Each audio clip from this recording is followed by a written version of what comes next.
Estamos de volta, agora você de casa vai entender um pouco mais sobre o significado da data, Dia de Finados para a doutrina espírita.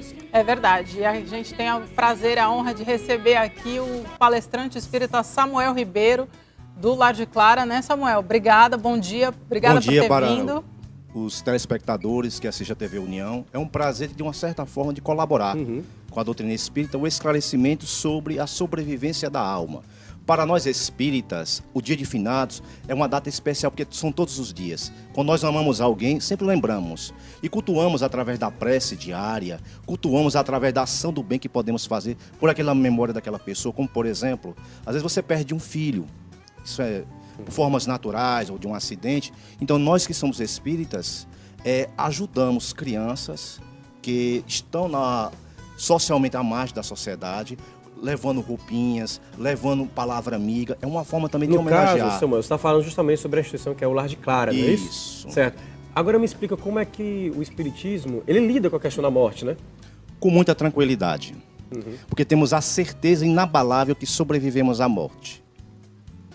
O corpo fica, o corpo espírito fica na continua. sepultura, no pó, mas a integridade física e espiritual sobrevive. Há muitas provas disso. Você pode analisar pelos fenômenos da transcomunicação, onde os espíritos se comunicam através de aparelhos de TV, rádio, celular, fax. Pela mediunidade, nós podemos encontrar provas plausíveis dessa comunicação, através da psicografia de Chico Xavier, através da vidência, através de vários pais da igreja, como São Jerônimo, que conversava com Pedro, um dos apóstolos de Jesus.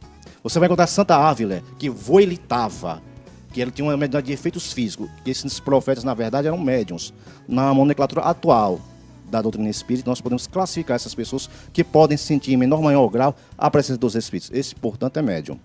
Agora, algo interessante é que tem dúvida, né, Safira, em relação a como é que funciona essa questão do rito de passagem, né? O rito de passagem do mundo material para o mundo espiritual. Conta pra gente, Samuel. Depende do nível de consciência da pessoa.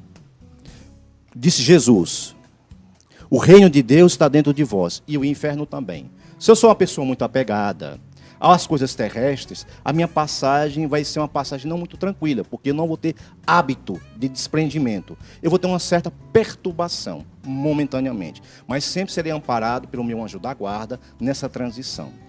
Porque se eu sou uma pessoa desapegada, a minha transição vai ser muito tranquila. A transição de Madre Teresa foi diferente da transição de Lady Dia. Inclusive, ela foi socorrer a princesa Diana e acordar ela do mundo espiritual, porque ela não tinha consciência que tinha morrido.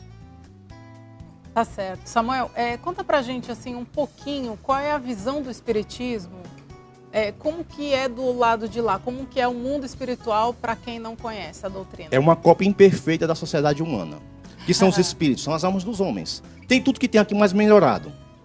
Porque a comunicação não é mais via boca, é via pensamento. Se o reino do céu, a casa de meu pai, tem várias moradas, imagina um apartamento até o último andar. Quanto mais no terra eu estou, mais próximo da terra eu estou. Quanto mais no topo, que é a perfeição, mais eu estou desmaterializado das coisas humanas. Samuel, chegou uma pergunta de um telespectador aqui pra gente em relação ao seguinte, até mesmo questão de caso. Por exemplo, em 1950 no mundo tinha uma quantidade X de pessoas, não é essa produção? Isso. E agora em 2017 existem bem mais pessoas do que naquela época. Como é que fica a questão de espírito? Eram quantidades X de espíritos, no caso, que as pessoas faleceram. Eles se multiplicam depois que eles vão para outra vida espiritual? Como é que funciona essa parte? Desencarna proporcionalmente pessoas no mundo e Deus sempre está criando. Porque Deus criou os espíritos sempre ignorantes. Isso é uma pergunta muito ainda desafiadora. E nem nós espíritos nós não sabemos equacionar ainda. Então, mas sempre está criando, sempre vai existir. Desencarne natural, coletivo, e vai sempre aparecer pessoas no mundo. Entendi. Samuel, conta pra gente aqui por que a reencarnação é um dos princípios básicos da doutrina espírita. Porque mostra um Deus justo, bondoso, de igualdade. Porque seria um contrassenso de uma lei divina, que é uma lei natural, por exemplo. Como é que uma pessoa nasce na riqueza e outros nascem na extrema pobreza? Por que uns nascem em lugares pobres e têm uma aptidão de uma inteligência notável? aprende matemática, aprende muitas coisas em frações de segundos. É o déjà vu, está rememorando. É o arquivo que o indivíduo carrega, porque reencarnação no Livro dos Espíritos significa lei de progresso.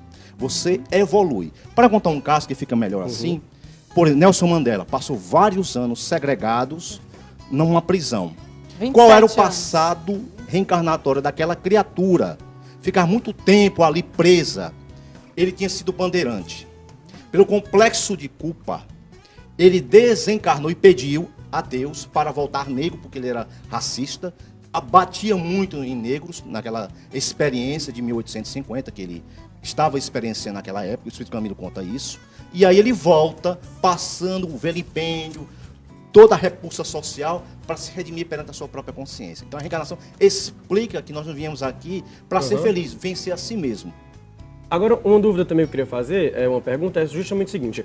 A doutrina espírita, ela vem da Bíblia Sagrada? Porque, assim, acabamos de receber aqui, no bloco anterior, um diácono que vem justamente falando em relação depois que a pessoa falece, depois que o corpo material vai para a sepultura, a pessoa vai justamente para saber se vai para um bom lugar ou um lugar não tão legal. Como é que é tirada essa essência do espiritismo para não entrar em confronto do que a Bíblia Sagrada vem trazendo? O Espírito é o Consolador prometido, que Jesus prometeu. É o cristianismo redivivo. Como assim? Cristianismo? Redivivo. Redivivo. Redivivo porque ele explica 3 aspectos da doutrina de Jesus. O aspecto da moral do Cristo, que é inabalável. Ele descrucificou Jesus, porque a maior mensagem cristã que ele deixou foi pós-cruz. Que ele mostrou que ele sobreviveu à morte. E apareceu para Maria de Magdala, Maria de Mira, e disse. E ela apareceu, ela ficou impactada, mostrando que se eu venci o mundo, nas palavras deles, vós tereis aflições. Todos nós iremos passar desafios. Mas ele apontou o caminho como mudança. E ele disse para nós que esse reino não é um reino geográfico, é um reino interior, uma projeção meio freire do Matrix, de dentro que eu carrego. Se eu carrego o bem, bondade, misericórdia, eu vou refletir na paisagem do mundo espiritual. Se eu carrego avareza, sou uma pessoa rancorosa, maledicente, eu vou refletir o meu inferno, porque eu estarei desequilibrado com a lei de Deus que está na minha consciência. É a maior sacada que o Espírito traz. Porque Jesus não podia falar naquele período que a lei de Deus era uma lei consciencial, que as pessoas eram muito bárbaras. Veio Moisés, que trouxe uma lei civil, que foi a primeira revelação. Veio Jesus como a segunda e veio o Espírito para acrescentar, fazer uma aliança com a ciência e com a religião. Porque ele tem um aspecto filosófico, que é a reencarnação. E o aspecto científico, que é a prova da sobrevivência da alma. Como diz o Espírito Emmanuel, só o Espírito prova e demonstra que o ser sobrevive. Mas assim, só respondendo aqui diretamente a pergunta dele, se o Espiritismo vem da Bíblia, não, sim, né? Mas aí, tem passagens... qual é o livro básico disso? Se você pegar no livro de Jó, você vai ver várias passagens falando da reencarnação. Uma delas que me chama muito a atenção é quando Jesus diz para os seus discípulos: Elias o veio, porém não reconhecê-lo. Pegando uma análise psicológica de Elias e João Batista, vamos achar coisas muito interessantes. Elias era comedor de grilho, João Batista também.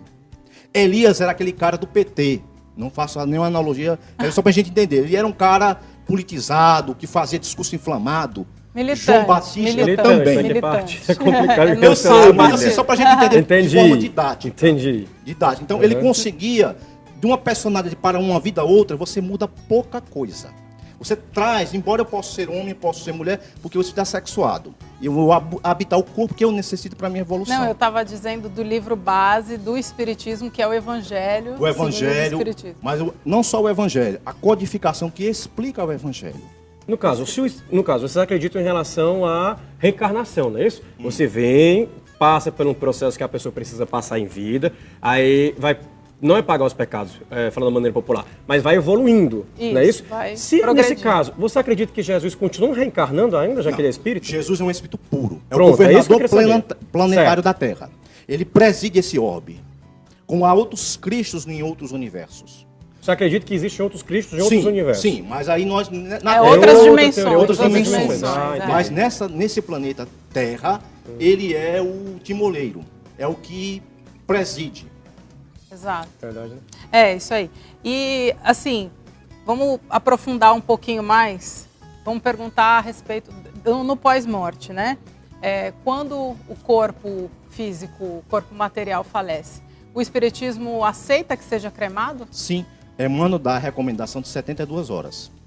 72 horas? Por que 72 horas? Porque se a pessoa pode ser apegada, a questão também do espírito. Se o espírito não for desapegado, não tem nenhum problema. Né? Entendi. Certo? Agora sim, uma pergunta que eu quero trazer também em relação à Igreja Católica, porque é uma tradição muito grande, a questão das velas. Por que acender velas para quem se partiu em relação ao espírita, ao espiritismo, no caso? Qual o significado? Vocês, quem é espírita, no caso, tem a tradição também de acender velas para quem já se foi? Existe algo especial em relação a essa luz? Mas é a fé de cada um. Se a vela para você funciona, fazer a conexão com o seu parente, acenda. Mas para mim, uma prece que eu faço, eu me conecto com meu pai, que já partiu para o mundo espiritual, que eu já ouvi, já o percebi. Tá? Tem muitos espíritas que fazem o evangelho no lar, coloca água para ser fluidificada, né, e acende uma vela. Sim, mas é a crença de cada um, que o espírito ensina a não violentar o nível de consciência de ninguém. É a herança, né? Porque muitos espíritas, hoje em dia praticantes, vieram do catolicismo, né? Ainda não dissociaram, né? É isso aí. Entendi.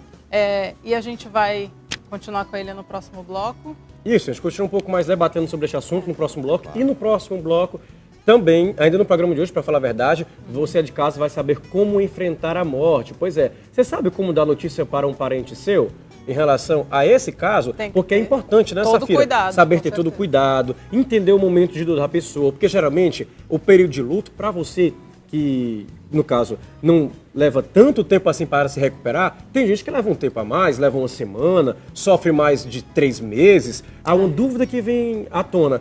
Sofrer durante 6 meses, 8 meses, por conta que perdeu um familiar tão próximo, é saudável? Ou será que já está se transformando em uma depressão? Respeitar o luto também, o luto infantil. O que é diferente, o luto do adulto, o luto do idoso também é muito diferente, não é isso? É super importante você ficar atento às próximas entrevistas em relação justamente aos cuidados que você deve ter a esse período da vida, tá certo? Para responder todas essas perguntas, você de casa vai conferir uma entrevista com a psicóloga do Apivida, mas é daqui a pouquinho, tá certo? Vamos para a primeira pausa? Segunda pausa, no caso, perdão. Vamos sim, a gente volta já, fica com a gente. Não sai daí.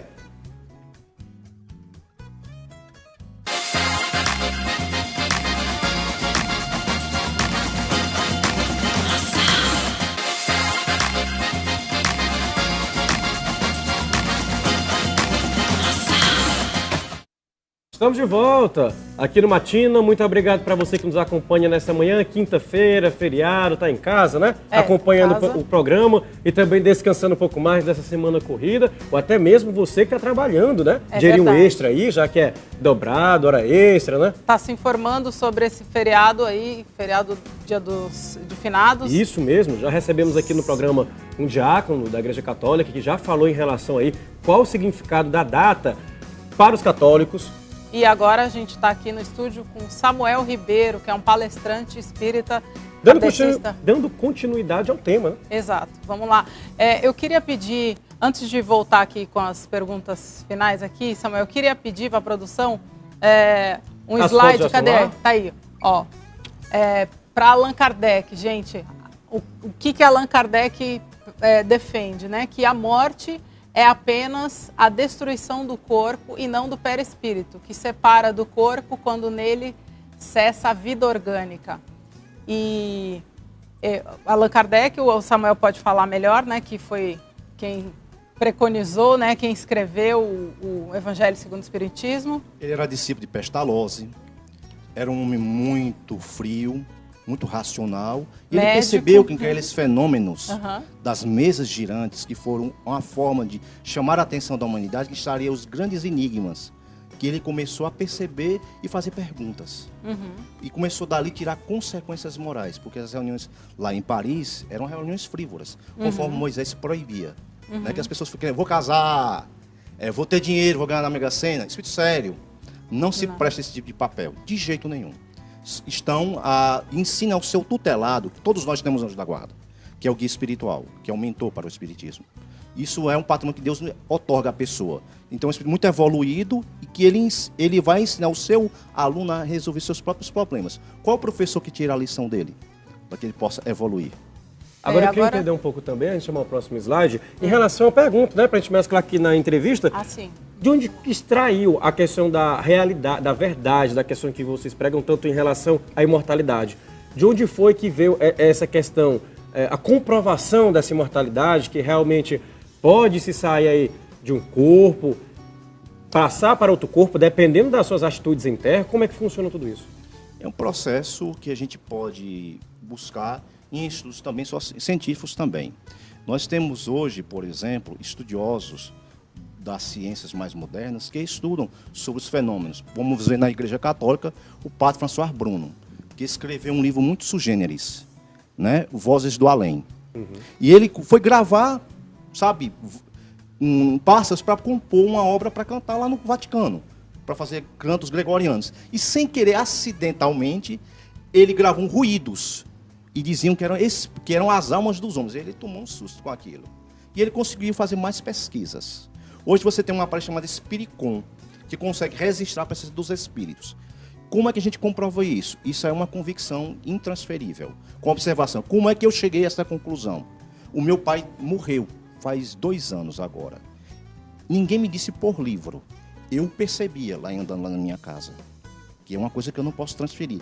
E quando eu fui dormir, diziam que ele escreveu uma carta. E aconteceu que ele escreveu uma carta para mim pedindo desculpas.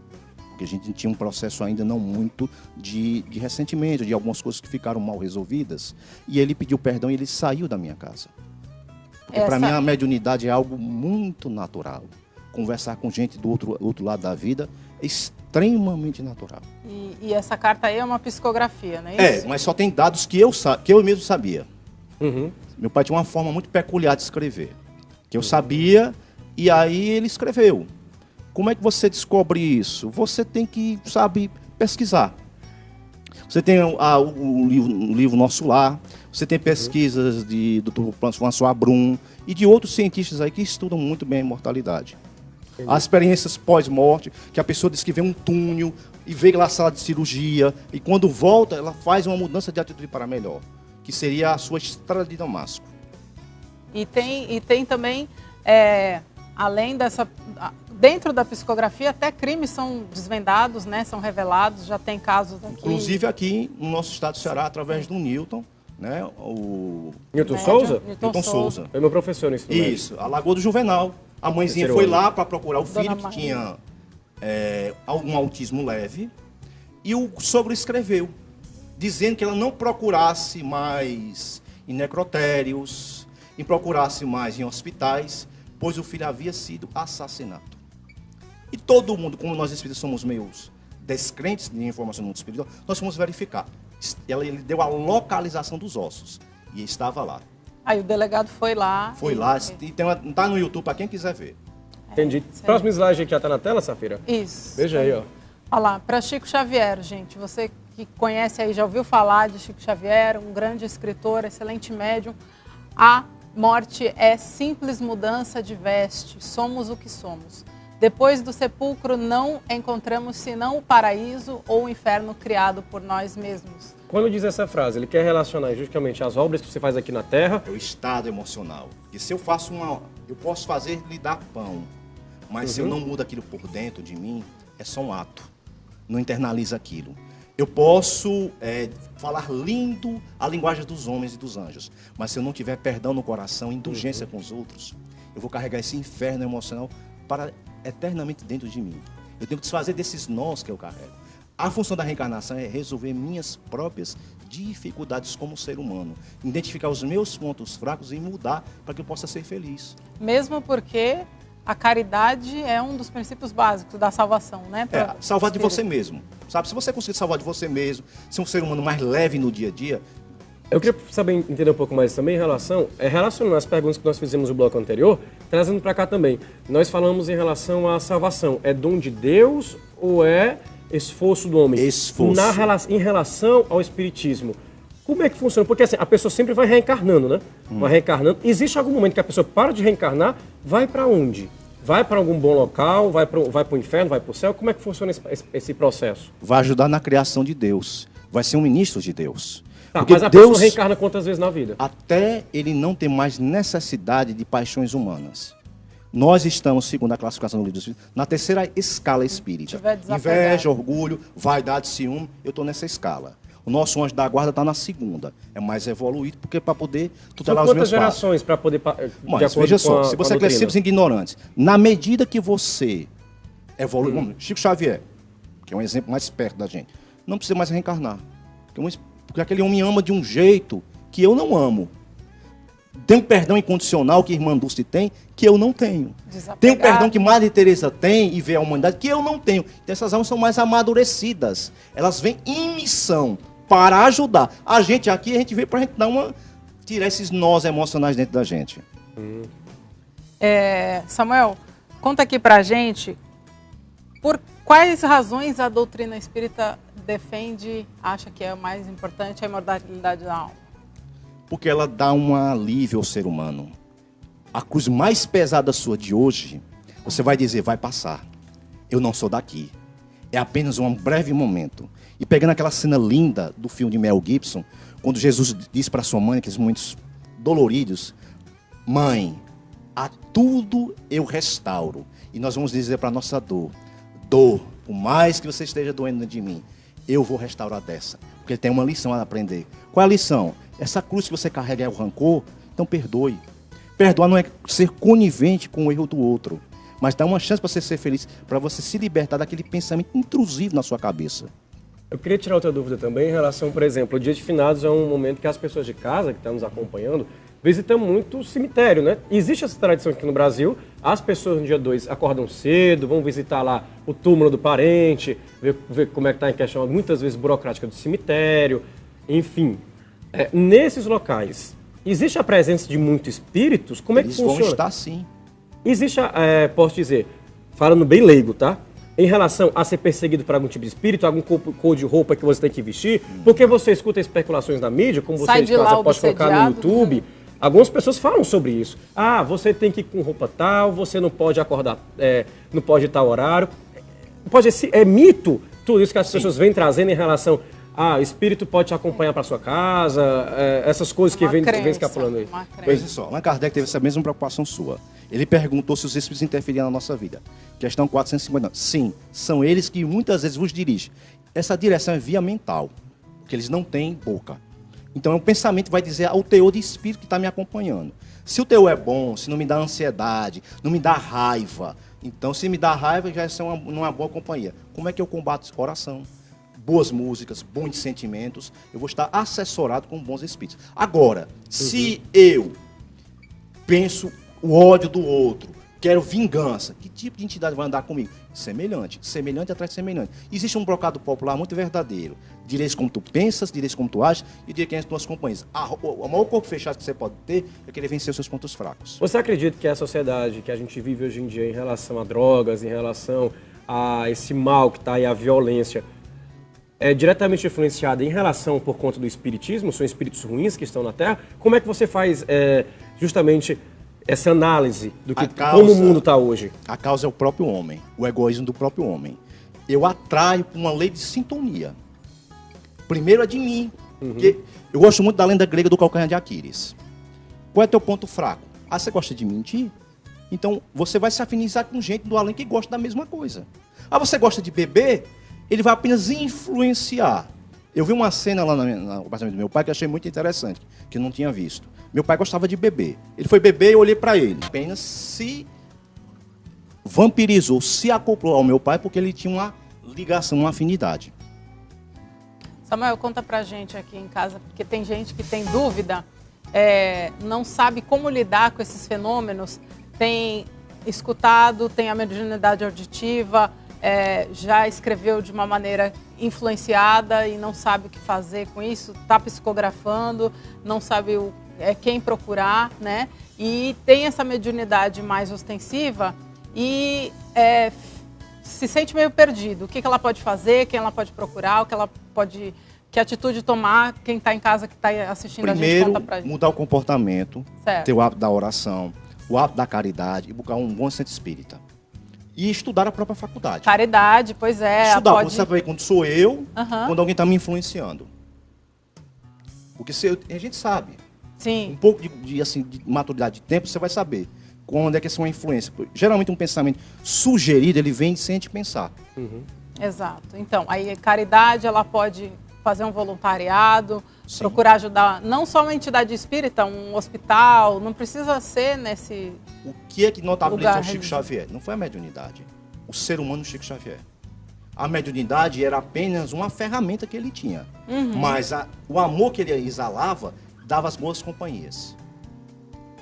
Isso aí, exatamente. Mais alguma dúvida, Antônio? Encarar com naturalidade, sabe? O fenômeno é uma coisa muito natural. Ah, eu tô vendo, eu digo, eu também. Não tem nada demais, não se assombrar. É gente da gente. É Isso não gente tem, da não tem gente. corpo físico. É isso aí. Entendi. Olha, eu quero lhe agradecer demais pela sua atenção, ter vindo até o programa aqui, falar em relação ao qual o significado da doutrina, do Dia de Finados para a doutrina espírita. Para você que ligou a sua TV agora, nós já conversamos com o diácono aqui da Igreja Católica, estamos falando sobre a data em relação justamente à doutrina espírita e mais vezes aqui no programa, tá certo? Nós vamos agora para uma rápida pausa. E atenção você de casa, no próximo bloco você vai entender um pouco mais sobre o impacto que a morte pode trazer na vida do ser humano. Você sabe como dar uma notícia de pesar? Pois é, caso alguém da sua família venha a falecer, você sabe como comunicar corretamente o seu pai, a sua mãe, o seu irmão? Você sabe como lidar com o luto? Respeitar o luto principalmente, porque muitas vezes você está no dia a dia, o parente faleceu, já se passaram em 15 dias, 20 dias, alguém da família já está um pouco melhor em relação por ter perdido o familiar e posso dizer, maltrata outra pessoa. Pare com isso, isso é besteira, deixa a pessoa em paz. Então, você vai entender daqui a pouquinho com a psicóloga do Apivida como você deve lidar em situações como essas, tá certo? Lembrando para você de casa também qual é o nosso Facebook, que é facebook.com/redeunião. Ou Instagram, @redeuniãotv, ou telefone... Isso, 3486-1721. Hoje é quinta-feira, anunciando também que daqui a pouquinho tem a participação dela, Carla Brazão, que ela vai estar amanhã no programa com a gente, mas estava aqui rodando nos bastidores, chegou cedo, rapaz, para justamente preparar umas notícias quentinhas pro Clube Pop, que logo mais às 16 horas tem ela, e ela vai participar do programa aqui com a gente, justamente dando as pinceladas do que ela vai trazer amanhã, nessa próxima sexta-feira. Você não pode perder, a gente volta já. É um minutinho só.